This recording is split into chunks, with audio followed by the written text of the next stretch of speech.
पुण्यामधून एक मोठी ब्रेकिंग न्यूज समोर येते। पुण्यामध्ये मराठा समाजाने भाजपचे नेते आणि पुण्यामधील आमदार चंद्रकांत पाटील यांच्या गाडीचा ताफा अडवलेला आहे। पुण्यामधील बालगंधर्व परिसरामध्ये मराठा आंदोलक मोठ्या प्रमाणात आक्रमक झाल्याचं पाहायला मिळतंय। पुण्यामधील आमदार चंद्रकांत पाटील हे पुण्यामध्ये आले असताना त्यांचा ताफा हा बालगंधर्व या ठिकाणी रात्रीच्या सुमारास अडवल्याचं पाहायला मिळतंय।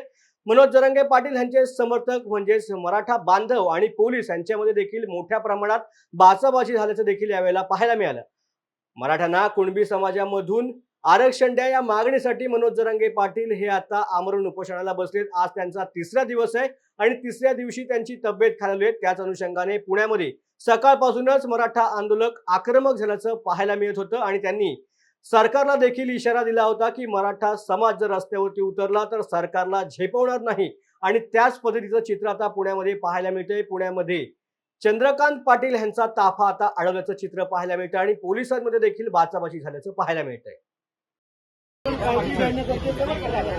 खूप आता तब्येत सिरियस आहे। आज म्हणजे दादाचं